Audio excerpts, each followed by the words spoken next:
Pag-usapan natin ngayon yung Soto Escudero for Senate President. Okay? Sunod na pag-usapan natin, meron nga ba talagang bias na or nagdesisyon na senador, judges, na pro Duterte o Sara Duterte? At dahil dyan mga kaibigan, ano man po ang mangyari, tuloy ang trial. At yan ang importante dahil yan ay pinag-uutos ng saligang batas. Okay? Sige, unahin natin itong issue dito sa tatlong ating topic ngayong pagkakataon. Una, Tito Soto, Chis Escudero for President ng Senate of the Philippines. Na ito po ay mangyayari sa July 28, unang araw ng pagsisimula ng 20 Congress. Mag-i-eleksyon sila ng morning, Monday yan, morning ng July 28, tapos pagdating ng hapon ay SONA. Ang magpipreside sa SONA ay ang Speaker of the House at Senate President. Ngayon, si Escudero ang dating parang kakampi ng mga pro-Duterte senador. Si Soto naman ang dating gusto niyang linisin ang Senado. Gusto niyang maging independent ang senador judges sa impeachment trial. Dapat may tamang proseso at maayos na trial. Hindi yung parang nag-aaway at nagsasapawan ang senador judge. Ibig sabihin si Soto hindi man abogado pero alam niya ang rules at proseso dahil napaka-veteranong senador yan.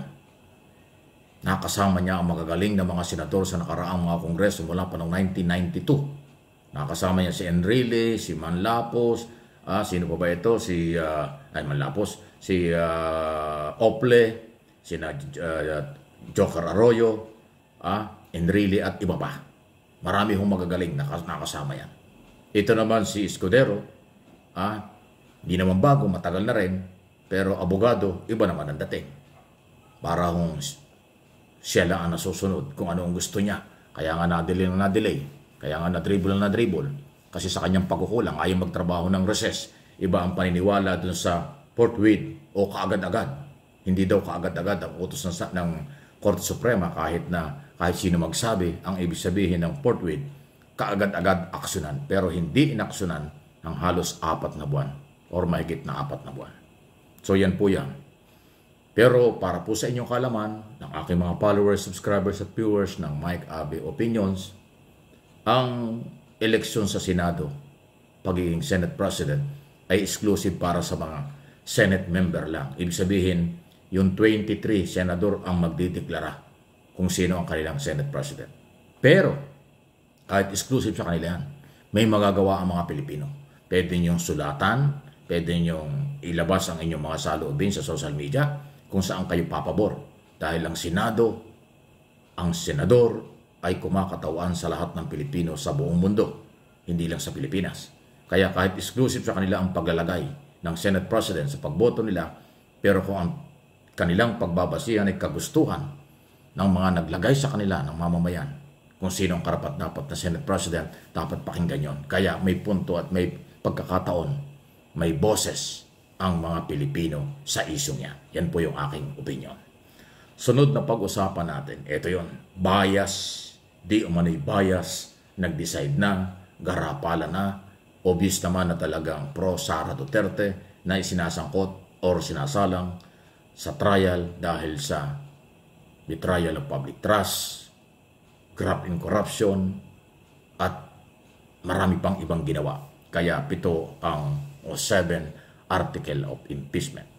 Okay? Ito bang pagiging bias ng mga ilang senator judges, ito ba ay dapat payagan ng mamamayan? Dapat ba okay lang yan? O palagay ko mas paganda ay bantayan ng mamamayan Pilipino itong mga senator judges? Lalo na pag nailatag ang mga ebidensya. Laging binibigyan ko ng karapatan at pagkakataon ang mga Pilipino kasi ako'y naniniwala. Ang mamamayang Pilipino, ang siyang gobyerno, ang nasa gobyerno temporary lang.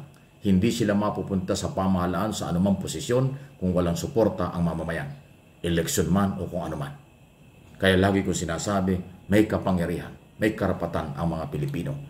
Tumulong sa pagpapakalat ng tamang impormasyon kaugnay sa ebidensya na ilalatag ng prosecution. Yan ang magagawa. Kasi kung basta lang binasa at ang prosecutors lang ang magdidiin ng mga ebidensya kanilang pagpapatunay sa kaso, baka hindi nga pansinin ng mga senador judges. Pero kung ang taong bayan ay mag-iingay sa malayang paghahayag, sa mga rally, o kaya sa social media, na idiin na mali ang paggastos ng pera, mali ang ginawa ng Office of the Vice President o ng noon ay Secretary ng DepEd, palagay ko maliliwanagan. At yun naman mga pro-Duterte, pwede rin yan sabihin, kung ano man ang gusto nila sabihin, na papabor kay Sara. Kasi pro o anti-Sara, pro o anti-impeachment, may karapatan ang mamamayang Pilipino. Hindi ko inaalis yan. Yan ay sa aking paniniwala sa ilalim ng ating mga batas, especially ang 1987 Constitution na ating pinagbabasihan, pinakamalakas na batas dito sa ating bayan. Okay? Sige po, mag-react at comment lang kayo. Sunod na pag-usapan natin ay itong, siyempre tuloy na tuloy. Nag-umpisa na yung trial. Nasomo na si Inday Sara. Although wala pang report, although ang sabi ngayon parang haharapin daw o sasagutin daw ni Sara Duterte ang summon ng mga senador. Ano ang ibig sabihin ba ng summon? Ipinararating, ipinapaalam na mayroong trial, mayroong complainant, mayroong kaso. Iniimbitahan na rin siya na umattend or ilaban or harapin yung kaso sa impeachment court. Yun ang ibig sabihin ng summon. Formal na ipinarating ng Senado ang kaso, ang trial at binibigyan ng pagkakataon ang akusadong si Sara Duterte. Yan ang ibig sabihin. Kaya po, dahil doon sa move na yon, ibig sabihin, nag-resume na. Dapat na lang ituloy sa 20 Congress by July o August. Hindi na dapat harangin pa. Kaya ko sinasabihan kasi nag-umpisa na, baka mamaya, pagpasok ng bagong mga senador, na ilalo na yung mga company Inday Sara, kukwestiyonin pa na bakit tumawid sa 20 Congress. So, mayroon na naman legal issue yan. Baka magkaroon pa ng constitutional crisis. Kaya para alam na ninyo na yan ay pwedeng mangyari. Pero ang sinasabi ko ngayon, na nasimula na ito, dapat ituloy ang tamang proseso. Alam na ni Sara na meron siyang kaso. Officially, kasi iba yung sa social media lang at saka tri-media, di ba, na impormasyon. Pero yung sinomon ng impeachment court siya, yun na yung formalidad. Official na po. So, alam ng prosecution, alam na ng akusado, alam na ng mga senador judges, so wala nang dahilan para harangin pa ito ng kung sino man sa pagpapatuloy ng trial pagpasok ng July, August o September.